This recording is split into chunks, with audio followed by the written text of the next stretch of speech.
Good morning everyone. Now today I am going to start a new lesson, that is solid state.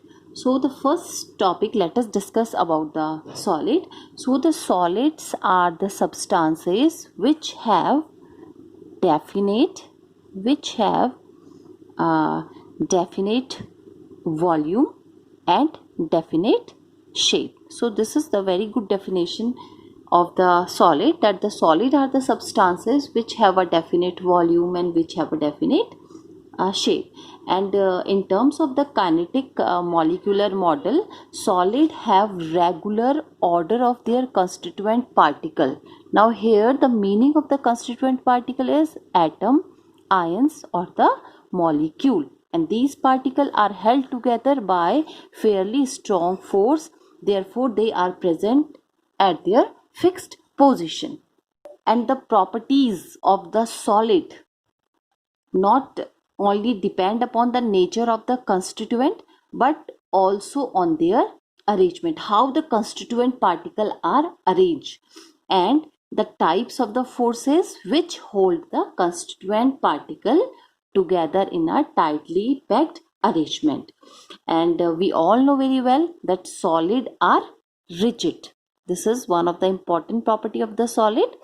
Solid are rigid and maintain their own shape when subjected to outside force. And on the other hand, if we are talking about the liquid and the gases, so they change their shape in response to the outside force. Therefore liquid and the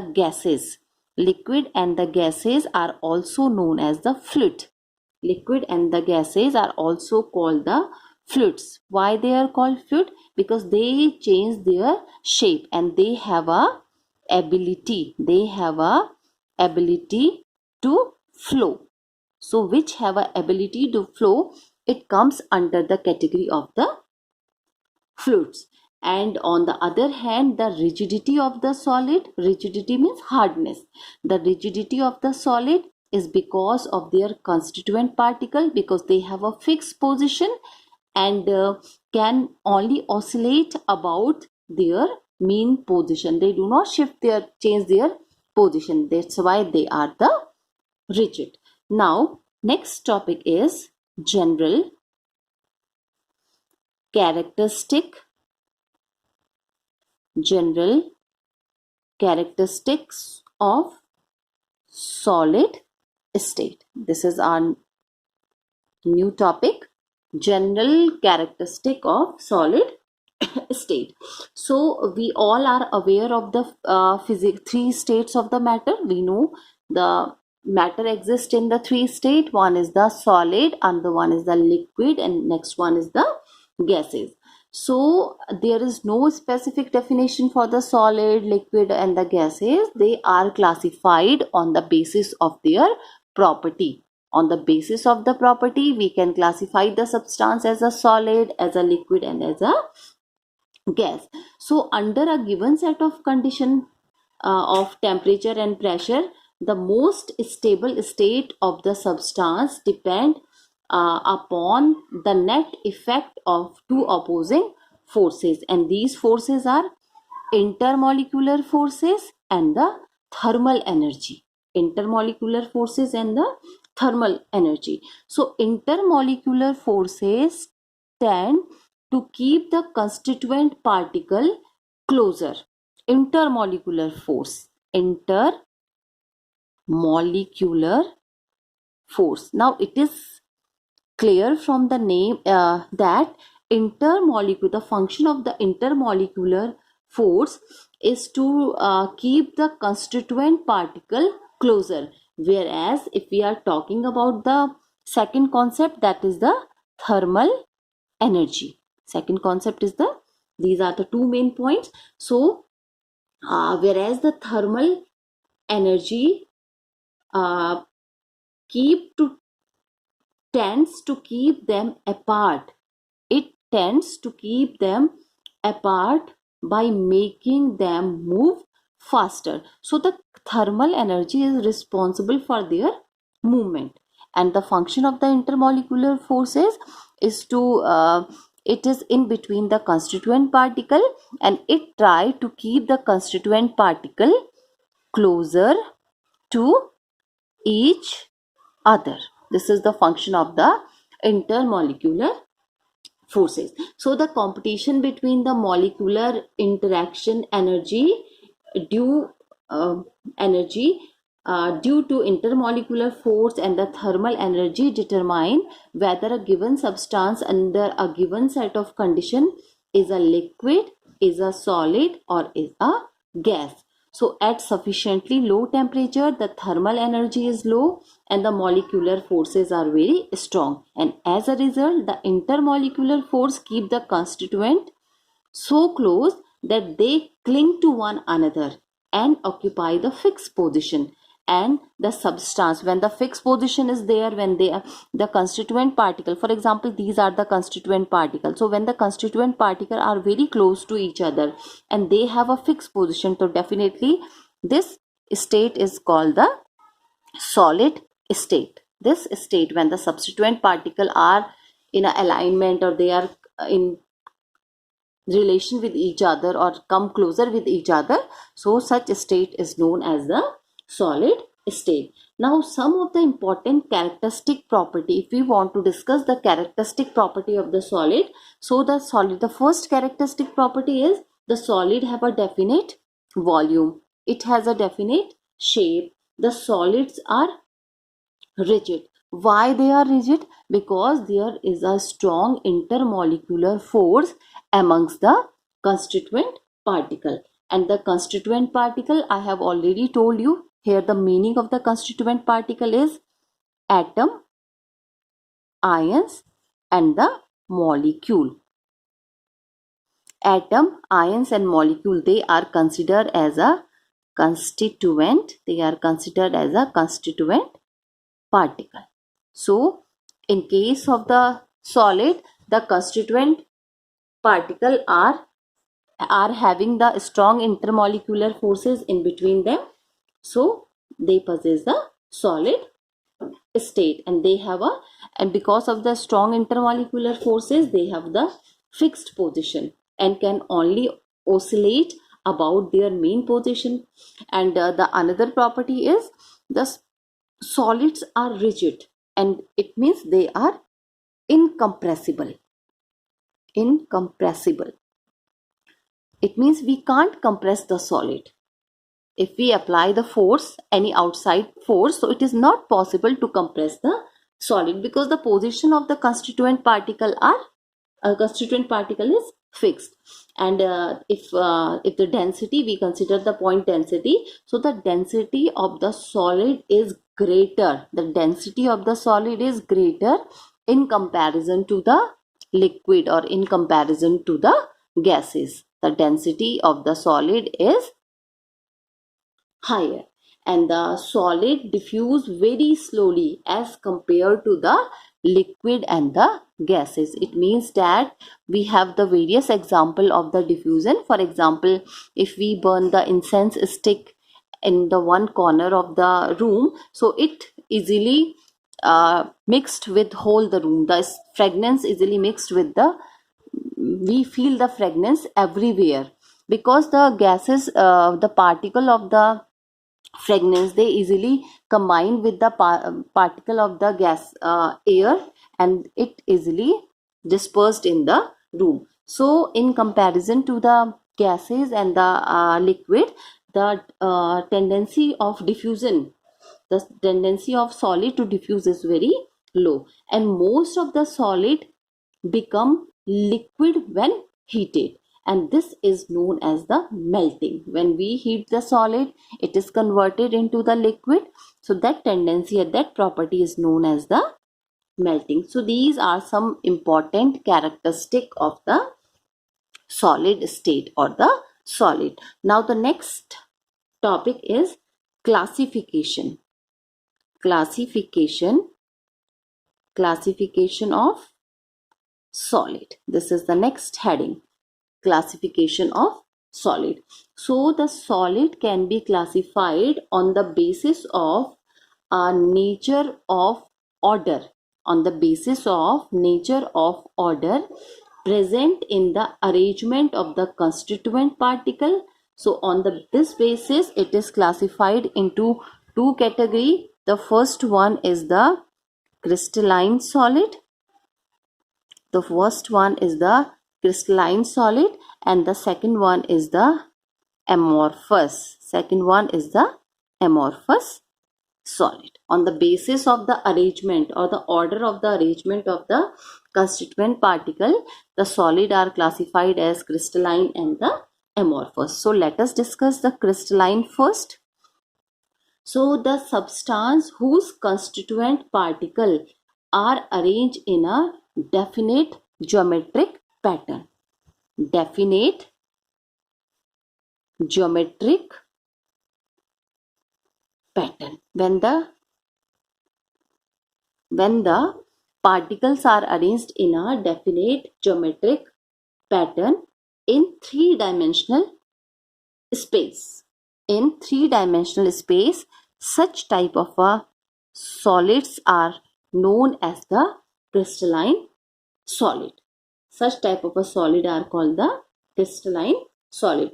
The regular arrangement of the constituent extend through the three-dimensional network of the crystal, or in other words, the crystalline substances. These substances are also called long range. These are also called the long range order. This means that in the crystalline solid there is a regular pattern. In crystalline solid there is a definite or there is a regular pattern or arrangement of the particle which repeated itself periodically, means which repeated after a certain interval of time over the entire crystal. And in fact, the crystalline solid consists a large number of small crystals. Each of them have a definite characteristic geometrical shape. So such type of a solids are known as the crystalline solid. And most of the substances, here the meaning of the substance is the element or the compound, form crystalline solid. For example, the element like copper, silver, iron, sulfur, phosphorus, iodine are the common example. Now the one compound is NaCl, that is the sodium chloride, potassium nitrate, zinc sulfide, quartz. They all are the crystalline solid, means they have a definite geometric pattern in the three-dimensional space.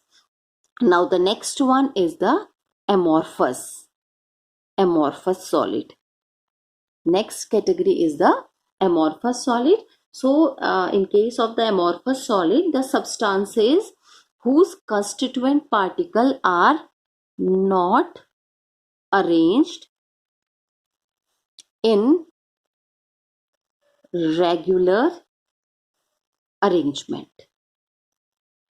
It means that they don't have a regular or a definite geometry. Such type of a solids are known as the amorphous solid. Now it is the word amorphous is taken from the Greek word. It is a Greek word. Amorphous is a Greek word which means no form. No form means they do not have a definite geometry. The geometry is not definite, that's why it is a no form. So in which the arrangement is irregular or they do not have a definite geometry, they are known as the amorphous solid. The amorphous solid have a random, disordered arrangement of the constituent, and therefore they do not have a definite shape or a form like crystalline solid. And it is observed that some amorphous solid have some orderly arrangement, but it is not extended to more than a few Armstrong unit. Thus, the amorphous solid are said to be short range order. The crystalline are called long range order, whereas the amorphous are called short range order.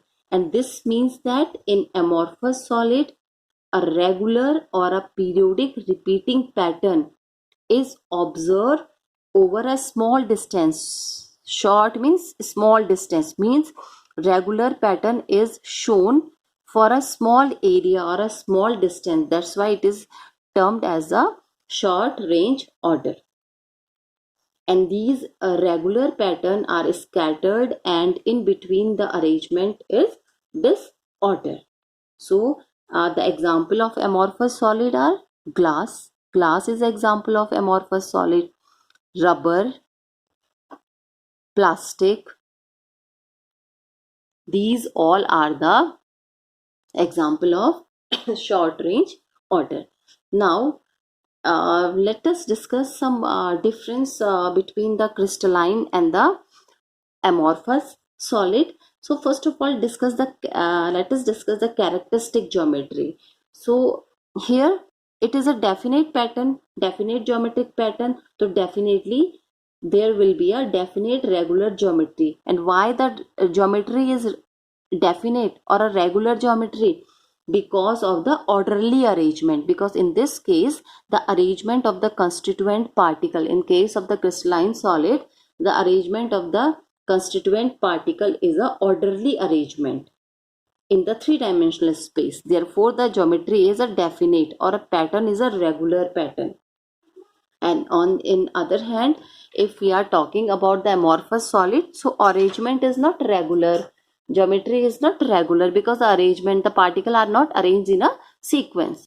Now the next is the crystalline solid. The melting point of the crystalline solid is very high or very sharp, whereas the amorphous solid, they do not have a sharp melting point because the arrangement is not orderly. And in the case of the crystalline solid, the arrangement or the packing of the constituent particle is regular, or if they have a regular orderly arrangement.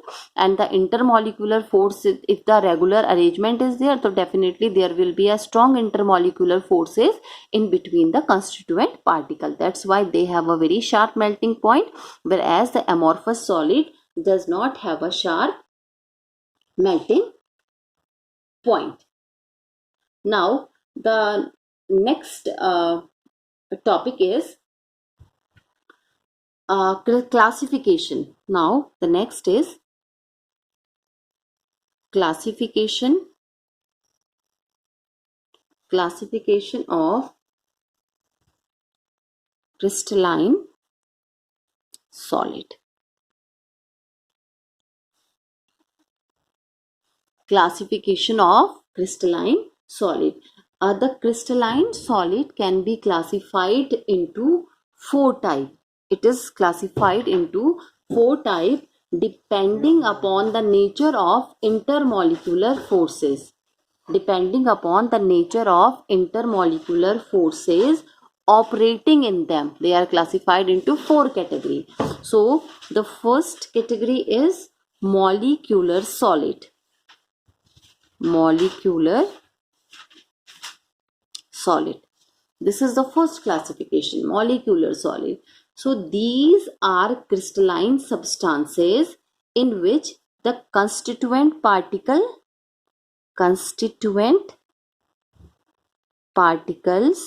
in which the constituent particle are, it is clear from the name, that is molecule. The constituent particle are molecule. Where the constituent particle are the molecule, such type of a crystalline substances are known as the molecular solid.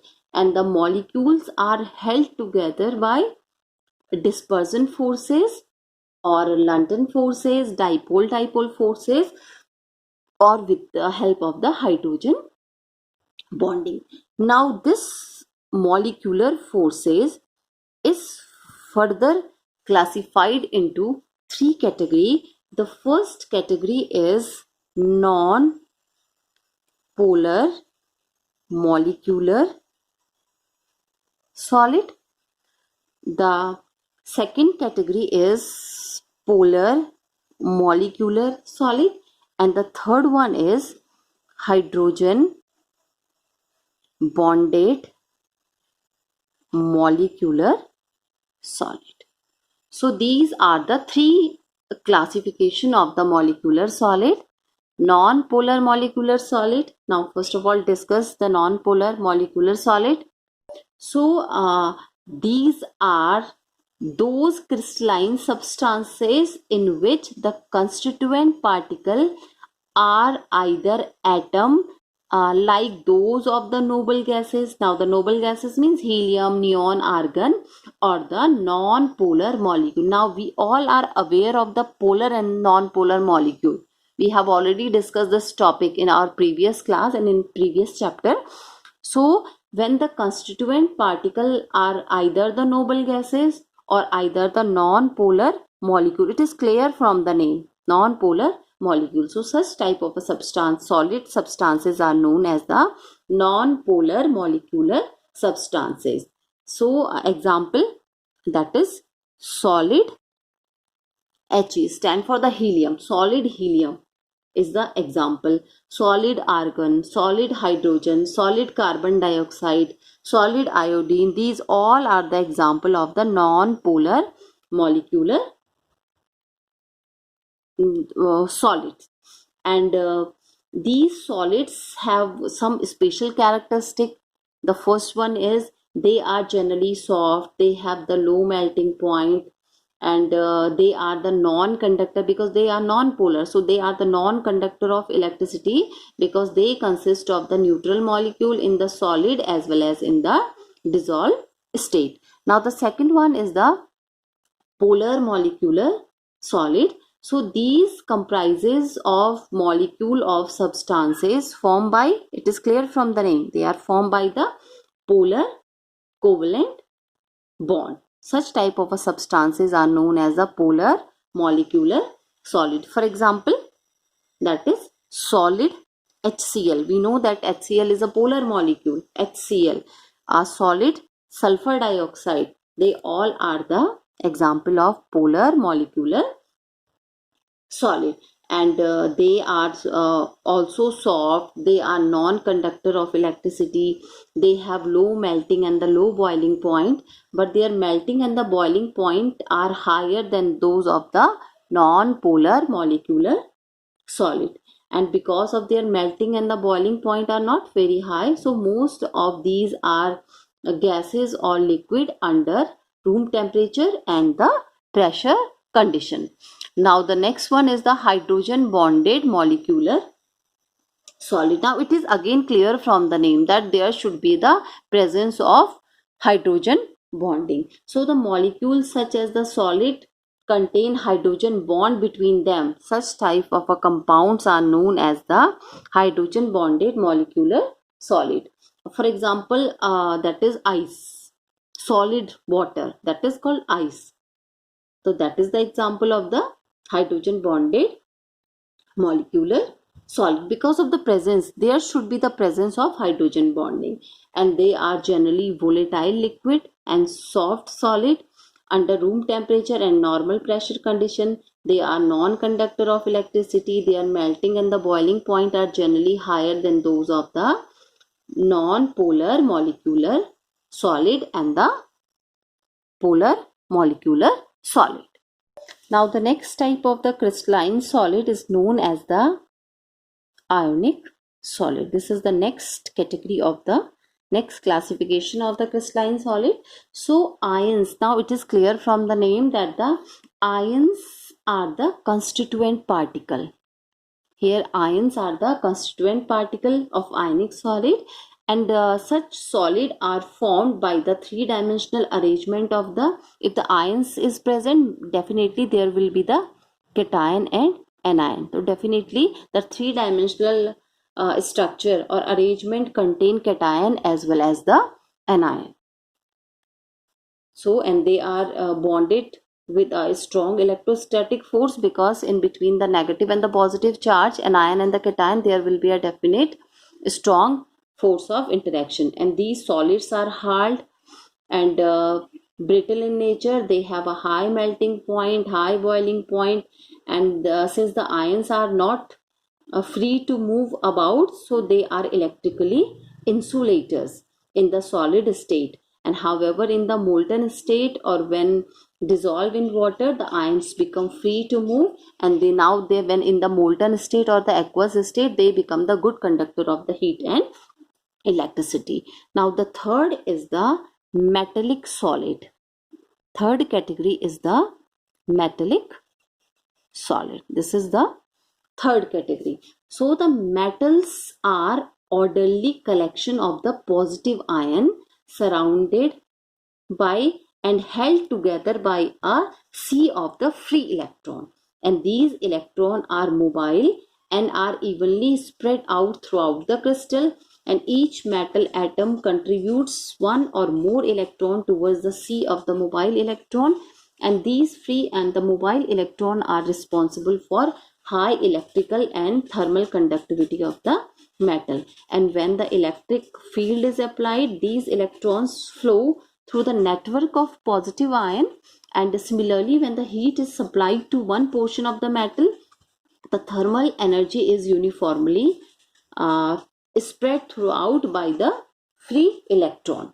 So metallic, and if we are talking about the metal, so they have the metallic property. So metals are highly malleable, they are ductile, and because of the free electron they conduct the electricity. They conduct the electricity. And the metallic solids, the force present between the metal ion and the bond, metallic bond, and they are very hard, as well as maybe they may sometimes they may be soft. They are the soft, they are the good conductor of heat and electricity. They have the metallic luster and color in certain cases, and same as the property of the metal, they are the malleable, they are the ductile, and they have the moderate enthalpy of fusion.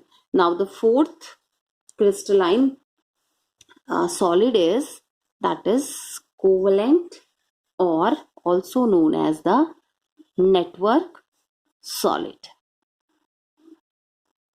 Covalent or network solid, or it is also called covalent or network crystal. So in covalent crystal, the constituent particle are non-metal. In case of the metallic crystal, the constituent particle are metal, whereas in this case the constituent particle are non-metal atoms which are linked to the adjacent atom by the help of the which bond, that is by the help of the covalent bond throughout the crystal. And in other words, we can say that there is a continuous network of covalent bond forming a giant three-dimensional structure, and therefore they are also known as the giant molecules. They are also called the covalent or network solid, are also called the giant molecule. They are the covalent crystals. They are hard, they have extremely high melting point, and they may be decomposes before melting. They are the poor conductor of electricity, and they are also sometimes they behave as a insulator. And the examples of the covalent crystal, the best example is the diamond. Diamond is the best example of covalent crystal. It has a network structure consisting of a very large number of carbon atom bonded to each other, and each carbon atom is bonded to 4 other carbon atom by a single covalent bond. And its diamond is extremely it has a extremely hard crystal. It is a very hard with the very high melting point, and all the valency electron of the carbon in case of the diamond are strongly held in a carbon-carbon bond. So diamond is a poor conductor of electricity. And now another example is the graphite. Graphite is also a covalent solid, but its property is entirely different from the diamond. So it is a soft, and it is a good conductor of electricity. It has an exceptional property. Because, and why it possesses the different property in comparison to the diamond, otherwise they both are the covalent solid, because their arrangement, the arrangement of the constituent particle is different in the diamond as well as in the graphite. That's why the property of the graphite and diamond are entirely different. In diamond, each carbon atom, because both the diamond and the graphite are made up of the carbon, they are the allotropes of the carbon. So in diamond, each carbon atom is sp3 hybridized, whereas in graphite each carbon atom which is joined in the structure of the graphite is the sp to hybridize. So these are the different types of the crystalline solid: molecular solid, ionic solid, metallic solid, and the covalent or the network solid.